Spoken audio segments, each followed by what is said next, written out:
mililiter. Berarti 250 mililiter. Maka kita masukkan 250 dikali 10 pangkat min 3 liter. Berapakah MR-nya? 9/180 dikali 1/0,25. Kita coret 1/20, hasilnya adalah 1/50. Ya kan? Kita bagi 1 dibagi 50 adalah 0,02 sehingga 0,02 molar. Oke.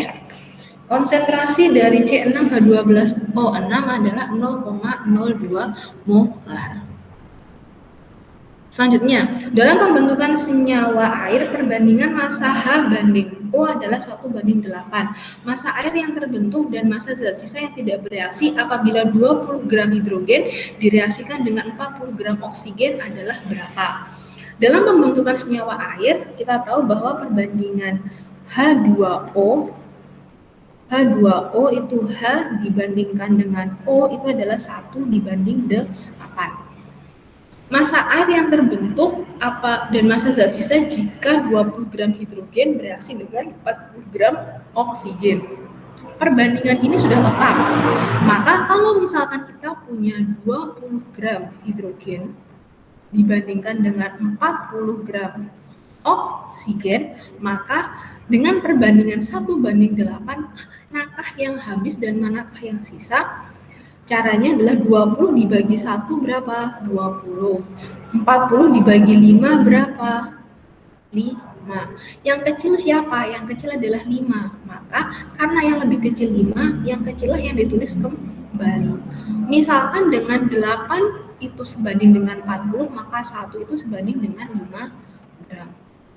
Dengan perbandingan 1/8. Jumlahkan dengan 20 gram yang disediakan, yang dipakai hanya 1 gram, maka bersisa berapa? 15 gram, dan yang ini adalah habis. Jumlah massa dari H2O itu adalah total dari gram H ditambahkan dengan gram O. Sama dengan gram H 5 gram ditambahkan gram O berapa? 40 gram. Hasilnya adalah 45 gram. Perbandingan yang pertama ini kita menggunakan yang namanya hukum Roche yang menerangkan bahwa perbandingan unsur adalah tetap. Unsur dalam senyawa adalah tetap. Sedangkan untuk mencari massa air yang terbentuk di sini kita menggunakan hukum Lavoisier yang menerangkan adalah gram sebelum reaksi itu sama dengan gram setelah reaksi. Jadi massa itu tidak akan pernah berubah. Massa sebelum dan massa sesudah itu selalu sama. Dan perbandingan pun selalu tetap. Apabila 1/8, penggunaan berapapun harus 1/8. Ini adalah penerapan dari dua buah hukum, yaitu hukum Lavoisier yang menerangkan massa sebelum dan sesudah reaksi, dan massa perbandingan yaitu hukum Roche. Selanjutnya kita masuk ke soal nomor 7. Perhatikan tabel perbandingan massa dalam senyawa CO2. Kita punya 5 buah perbandingan senyawa massa antara C dan O yang membentuk senyawa CO2. Perbandingan massa unsur C dan O dalam CO2 bagaimana? Untuk mencari perbandingan C dan O dalam senyawa CO2, kita lihat dulu dari soal perbandingan massa di tabel nomor 1 sampai 5. Caranya, kita tahu bahwa menurut hukum Lavoisier tadi, massa sebelum dan sesudah reaksi sama, ya kan? Maka gram C ditambahkan gram O itu harus sama dengan gram CO2. Di antara pernyataan 1 sampai 5 kita cari yang benar. Manakah yang massa C ditambahkan O itu sama dengan massa CO2? Yang pertama 24 ditambahkan 12. Apakah 18? No, salah ya kan? Berarti di sini ada yang sisa. Siapa kita tidak tahu. 6 gram dibanding 18, apakah 18? 6 ditambah 18 harusnya bukan 18. Berarti ada yang sisa lagi di sini. 12 ditambah 24, 36. Nah, inilah yang benar. Yang benar kita jadikan patokan. Jadi C dibandingkan O itu adalah 12 gram dibandingkan 24 gram. Maka perbandingannya adalah 1 banding 2. Apakah jawaban kita benar? Caranya adalah kita cek. Misalkan kita masukkan ke nomor 1. 24 gram dibandingkan dengan 12 gram. Dengan perbandingan 1 banding 2, maka caranya sama. 24 dibagi 1, 24. 12 dibagi 2 adalah 6. Kita pakai yang kecil, 6. Maka yang habis adalah 12 gram. Kalau 2 itu 12, maka kalau 1 itu adalah 6 gram.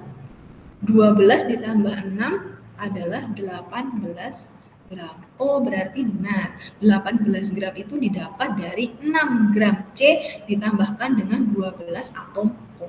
Jadi caranya kita cari yang sama terlebih dahulu, baru kita bandingkan. Itulah jawaban yang benar. Selanjutnya nomor 8. Perhatikan reaksi berikut. C2H4O2 ditambahkan O2 menjadi CO2 plus H2O.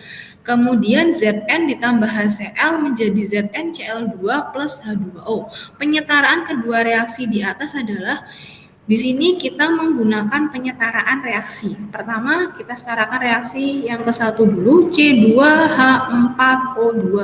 Kita reaksikan dengan O2 menghasilkan CO2 plus H2O. Penyetaraan, kunci dari penyetaraan itu adalah jumlah unsur kiri itu harus sama dengan jumlah unsur kanan. Bagaimana menyetarakan jumlah unsur kiri sama dengan jumlah unsur kanan? Dengan cara penambahan koefisien.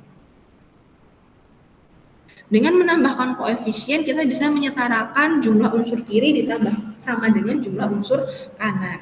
Kita mulai, nah aturannya dari penambahan koefisien itu adalah oksigen dan hidrogen itu harus terakhir. Jadi kita jangan menyetarakan oksigen sama hidrogen terlebih dahulu, karena oksigen dan hidrogen kalau disetarakan terlebih dahulu maka tidak akan menyetarakan reaksi secara sempurna. Jadi kita kalau ketemu oksigen ataupun hidrogen kita lewati terlebih dahulu, kita setarakan unsur yang lain. Yang pertama di sini kita punya C. C di kiri jumlahnya berapa? 2. Sedangkan di kanan berjumlah 1. Maka untuk menyetarakan jumlah kiri dan kanan agar sama, maka di depan CO2 kita tambahkan koefisien 2. Oke? Pertanyaannya, Mbak, duluan mana hidrogen sama oksigen? Duluan hidrogen dulu. Baru yang kedua adalah oksigen. Selanjutnya hidrogen, jumlahnya di sini berapa? 4. Di sini ada 2. Maka untuk menyetarakannya kita tambahkan koefisien 2. Selanjutnya jumlah O, 2 dikali 2 berapa? 4. 2 dikali 1 berapa? 2. 4 ditambah 2 ada 6. Sedangkan di sini ada 2. Supaya menjadi 6 maka kita tambahkan 3. Jadi 3O2. Yang kedua, Zn ditambah HCl menjadi ZnCl2 plus H2O. Masih sama, Zn di sini jumlahnya berapa? 1. Di sini jumlahnya 1. Berarti tidak perlu ada penyetaraan, ya kan? Maaf ya, D, ini yang benar adalah H2 bukan H2O. Karena tidak ada oksigen dalam reaksi, jadi H2. Ya. Selanjutnya di sini H di sini 1. Di sini ada 2. Maka di sini ditambahkan angka 2. Cl di sini ada 2, di sini pun sudah 2, berarti sudah setara. Jadi penyetaraan reaksi adalah jumlah unsur kiri sama dengan jumlah unsur kanan ditarakan dengan penambahan koefisien. Yang perlu dikasih note adalah oksigen dan hidrogen itu terakhir. Hidrogen dulu baru oksigen. Selanjutnya nomor 9, dalam pembakaran 3,2 gram senyawa SO2 menurut persamaan reaksi sebagai berikut, maka volume gas yang dihasilkan dalam keadaan STP berapa? Oke, kita masuk ya. Di sini ada SO2 reaksi ditambahkan O2 menjadi SO3. 3,2 gram senyawa SO2 yang ditanyakan adalah berapa volume dari SO3. Karena yang diketahui adalah reaktan dan yang ditanyakan produk, maka kita menggunakan perbandingan koefisien.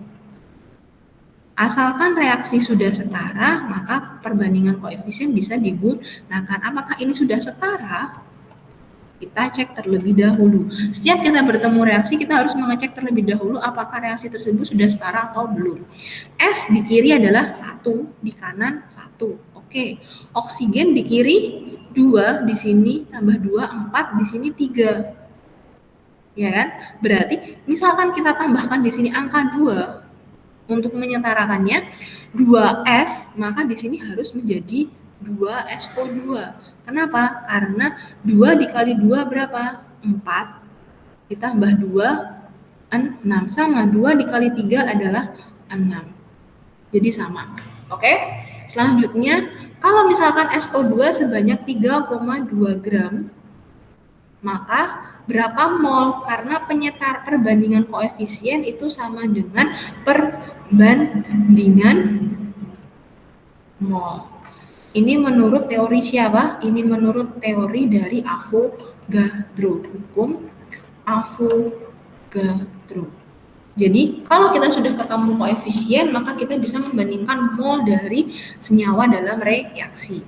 Diketahui dalam bentuk gram, 3,2 gram, maka kita bisa cari molnya.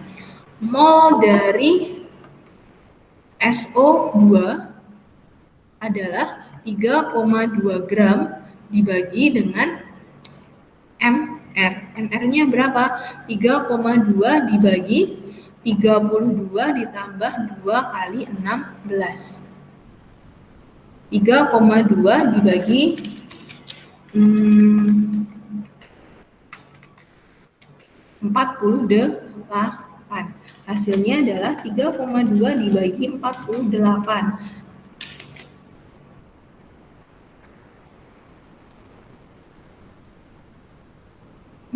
Maaf ya, sebentar. 64, maafkan saya. 48 dari mana ya? 3,2 dibagi 64, hasilnya adalah 0,05 mol. Kita dapatkan mol dari SO2 adalah 0,05 mol. Maka di sini 3,2 gram setara dengan 0,05 mol. Yang ditanyakan adalah SO3 dengan perbandingan sama, yaitu 2 banding 2, maka 2 itu 0,05, maka kalau 2 juga tetap 0,05 mol. Maka yang ditanyakan adalah volume gas dalam keadaan STP, yaitu mol dalam keadaan STP sama dengan volume per 22,4. Maka 0,05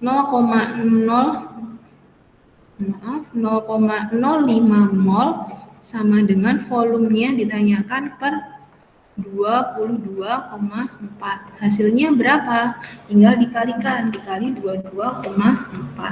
Hasilnya adalah 1,12 liter.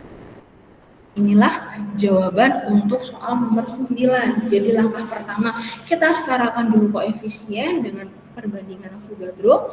Selanjutnya kita cari molnya dengan perbandingan koefisien tadi, dan kita temukan mol yang kita cari. Selanjutnya kita bisa mencari volume yang ditanyakan.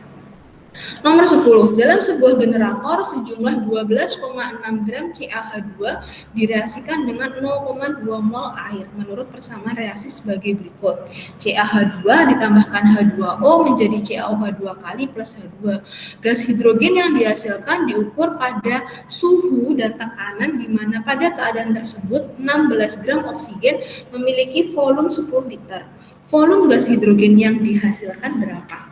Oke, jadi di sini berbeda dengan soal nomor 9. Kalau soal nomor 9 ditanyakan volume dalam keadaan STP, tapi sekarang ditanyakan volumenya dihasilkan tapi bukan dalam keadaan STP, RTP maupun PVNRT, tapi dengan membandingkan gas yang lain dengan keadaan 16 gram oksigen memiliki volume 10 liter. Langkah pertama, kita cari dulu mol dari H2 karena yang ditanyakan adalah volume gas yang ditanyakan.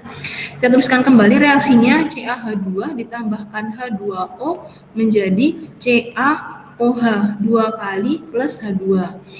Kalau ketemu reaksi kita harus tarakan dulu Ca1 H2, 2 ditambah 2, 4. Sudah ya, oksigennya di sini 2.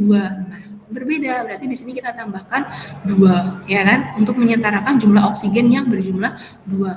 Berarti hanya berubah, 2 dikali 2, 4, 4 ditambah 2, 6. Padahal di sini 2, berarti di sini kurang berapa? Kurang 2. Karena supaya jumlahnya ada 6. 2 ditambah 4, 6. 2 ditambah 4 juga 6. CaH2 sebanyak 12,6 gram. Dan di sini 0,2 mol.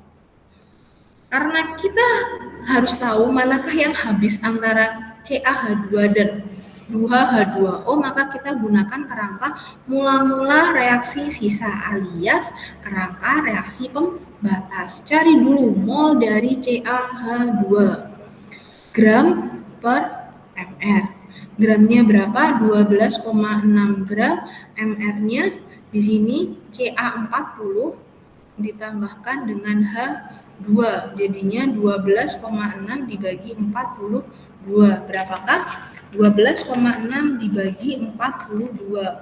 Hasilnya adalah 0,3 mol. Kita masukkan berarti mula-mula CaH2 0,3 mol, sedangkan H2O 0,2 mol. Siapakah yang habis? 0,2 dibagi 2, 0,1. 0,3 bagi 1, 0,3. Maka sini yang habis, 0,2. Kalau 2, 0,2, maka kalau 1, 0,1.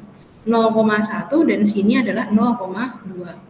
Sini bersisa 0,2, habis 0,1, di sini terbentuk 0,2 mol. Nah, inilah yang kita pakai. Ternyata H2 itu sebanyak 0,2 mol. Kalau mol dari H2 itu 0,2 mol, berarti berapakah volumenya? Karena menggunakan perbandingan ini tadi, kita pakai hukum Gay-Lussac. Gay-Lussac menerangkan bagaimana hukumnya? Hukum Gay-Lussac menerangkan bahwa koefisien itu setara dengan mol. Setara dengan volume. Dan Gay-Lussac itu hanya berlaku untuk fase gas. Jadi N1 per V1 mol per volume itu untuk oksigen misalkan sama dengan N2 per V2 untuk yang ditanyakan yaitu H2. Mol dari oksigen berapa? 16 gram oksigen. Berarti kita masuk 16 gram per oksigen itu kan O2. Berarti per 32. Volumenya berapa tadi? 10 liter sama dengan molnya 0,2 mol per volume H2 ditanyakan. Ini kita coret 1, 2, setengah 0,5 ya kan? Volume H2 sama dengan 0,5 mol dikali volume H2 sama dengan 2 per 0,5. Hasilnya adalah 2 dibagi 0,5. 4 liter. Ya, jadi volume H2 sama dengan 0,2 dikali 10 liter yaitu 2 dibagi hasilnya tadi setengah yaitu 0,5 yaitu 4 liter. Jadi jawabannya adalah 4 liter. Selanjutnya kita masuk ke soal nomor 11. Bilox unsur Ti dalam senyawa K2, TiO3 dan TiO4 3- berapa? Kita cari satu-satu terlebih dahulu. Untuk K2 TiO3 aturan Bilox masih ingat untuk golongan Bilox golongan 1A itu adalah plus 1, bilox oksigen itu selalu min 2. Jadi di sini karena bilox senyawa netral itu sama dengan 0. Berarti di sini total itu sama dengan 0. Kenapa 0? Karena tidak bermuatan apapun di sini. Oksigen berapa tadi? Min 2 dikali 3 min 6. K karena termasuk golongan 1A, siapa saja termasuk golongan 1A? H, Lina, Kawin, Robi, CS, frustasi. Kecuali FR sama H kita tidak masukkan. Jadi hanya Lina, Kawin, Robi, CS, frustasi. Berarti K di sini berapa? Plus 1. Jumlahnya berapa? Kali 2 jadinya plus 2. Berapakah plus 2 ditambah min 6 sama dengan 0, yaitu plus 4. Di sini TI berjumlah berapa? 1. Plus 4 dibagi 1 tetap plus 4. Jadi bilox TI di sini adalah plus 4. Oke, selanjutnya untuk ion TiO43-. Bilox ion poliatomik itu sama dengan muatan. Ya kan? Sama dengan muatan. Jadi ini total muatannya adalah sama dengan min 3.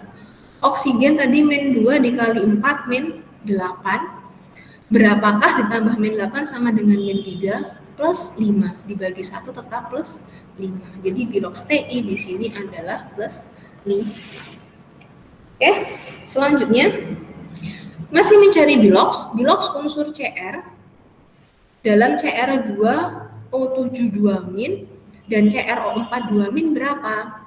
Di sini kita ikutin aturan tadi.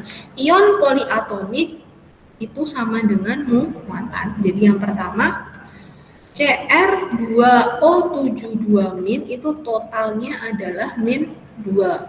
Oksigen berapa? Min 2 dikali 7 min 14. Berapakah ditambah min 14 sama dengan min 2 plus 12? Karena Cr di sini berjumlah 2, maka plus 12 dibagi 2 berapa? Plus 6. Berarti bilox Cr di sini adalah plus 6. Kemudian CrO42-. Total biloxnya adalah min 2. Oksigen min 2 dikali 4 min 8. Berapakah ditambah min 8 sama dengan min 2? Plus 6. Di sini Cr tetap 1, berarti dibagi 1 tetap plus 6. Bilox Cr-nya adalah plus 6. Jadi di dua reaksi di atas, di dua senyawa tersebut, Cr-nya sama-sama berbilox plus 6. Oke, selanjutnya nomor 13. Diketahui beberapa reaksi. Reaksi-reaksi di atas yang termasuk reaksi redoks bagaimana? Kita tahu bahwa yang disebut sebagai redoks itu adalah reaksi reduksi, oksidasi. Apa saja yang tergolong reaksi reduksi? Reaksi reduksi, yaitu yang pertama bilox turun. Ya kan? Jadi apabila harga bilox bilangan oksidasi turun itu dikatakan sebagai reduksi. Kalau oksidasi dikatakan oksidasi apabila bilox naik. Sebenarnya teori redoks itu tidak hanya mengenai bilox, ada pengikatan oksigen dan pengikatan elektron, tapi kita penekanannya adalah pada penggunaan bilox saja, ya kan?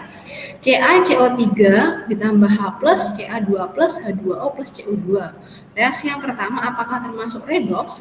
CaCO3 plus 2H+ menjadi Ca2+ plus H2O plus CO2. Kita cari bilox masing-masing. Di sini biloxnya berapa Ca? Ca total sama dengan 0. Min 2 dikali 3 min 6. Ca plus 2 jadinya plus 4. Tetap plus 4. Ya kan?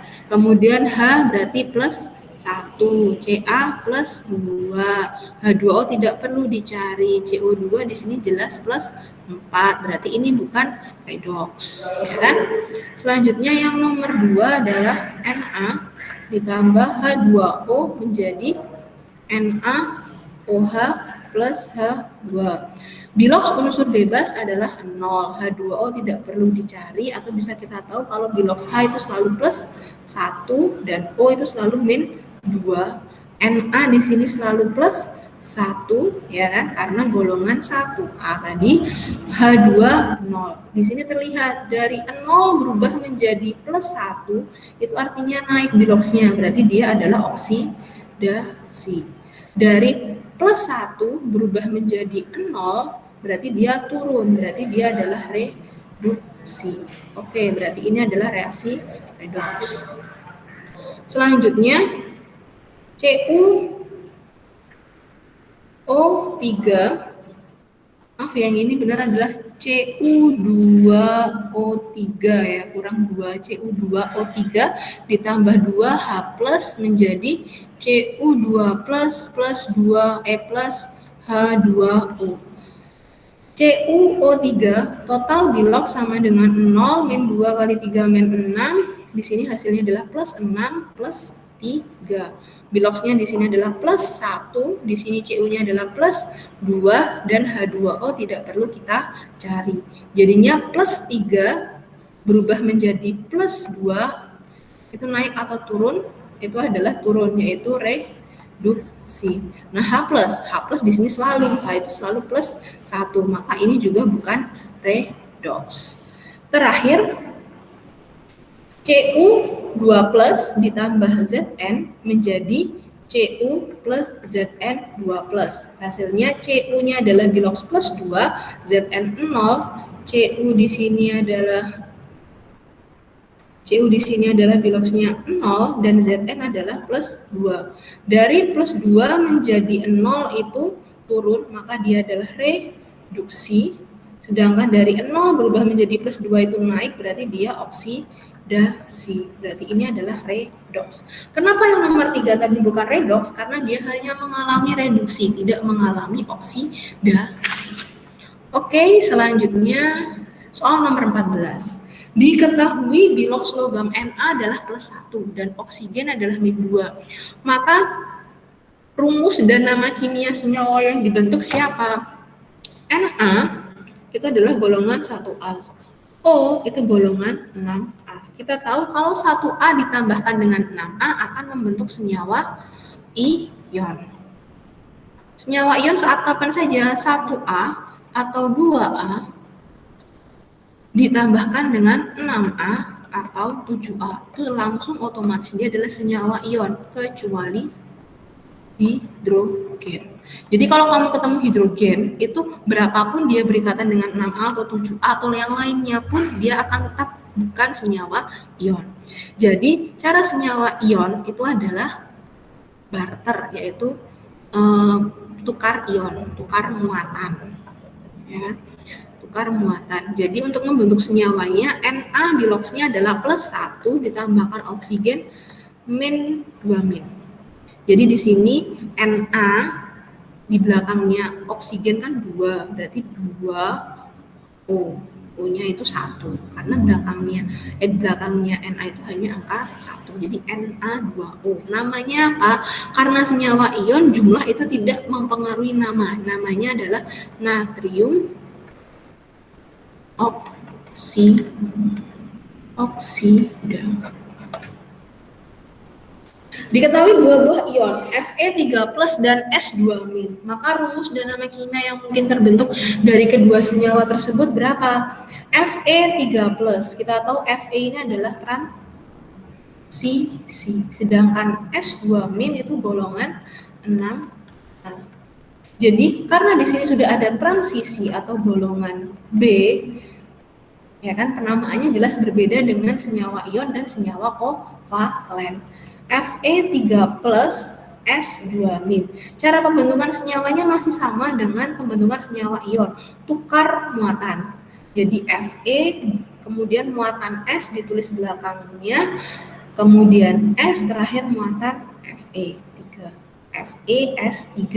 Namanya adalah besi, muatan besinya 3 sulfida. besi 3 sulfida. Nomor 16. Di antara bahan berikut, gula, alkohol, garam, urea, dan cuka yang larutannya dapat menghantarkan listrik. Yang menghantarkan listrik itu artinya adalah dia elektrolit, lemah ataupun kuat, dia menghantarkan listrik. Siapakah yang tergolong elektrolit? Asam, basa, dan garam. Gula jelas bukan asam, basa maupun garam. Berarti dia tidak bisa menghantarkan listrik. Alkohol bukan asam, bukan basa, dan bukan garam. Garam, oke, checklist. Urea itu adalah senyawa organik. Dia jelas bukan asam, bukan basa, dan bukan garam. Cuka adalah asam lemah. Jadi yang menghantarkan listrik hanya 3 dan 5. Oke. Terdapat 3 buah larutan, yaitu larutan garam K2SO4, HNO3 asam, dan gula C6H12O6. Reaksi yang terjadi dalam ketiga larutan tersebut, reaksi yang terjadi dalam air. Yang terjadi dalam air adalah pengionan, ionisasi. Apa yang terjadi pada larutan garam K2SO4, kita tahu bahwa dalam air yang mengion itu hanya asam, basa, maupun garam. Lainnya itu tidak bereaksi, alias tidak mengalami pengionan. Jadi kita ionkan, jadinya adalah karena K2SO4, cara mengionkannya, K2SO4 terdiri dari 3 buah unsur. 2 belakang jadi 1, SO4, yang depan itu adalah K. Lah, muatannya bagaimana? Di sini kalau 2 belakang jadi 1, kita kurung. Nah, seperti ini. Kita masih ingat cara yang tadi, bahwa tukar muatan, yang belakang jadi di depan, yang depan jadi di belakang, maka sama. Yang belakangnya 2, K, ini muatannya adalah punya S. Sedangkan yang belakangnya SO4 itu punyanya K. Jadi 1, ya kan? Nah, yang di depan itu selalu plus, yang di belakang itu selalu min. Oke? Kita coba lagi untuk yang asam. HNO3 terion menjadi masih sama karena terdiri dari 1, 2, 3, yang 2 belakang kita kurung jadi 1. Jadinya ada H dan NO3.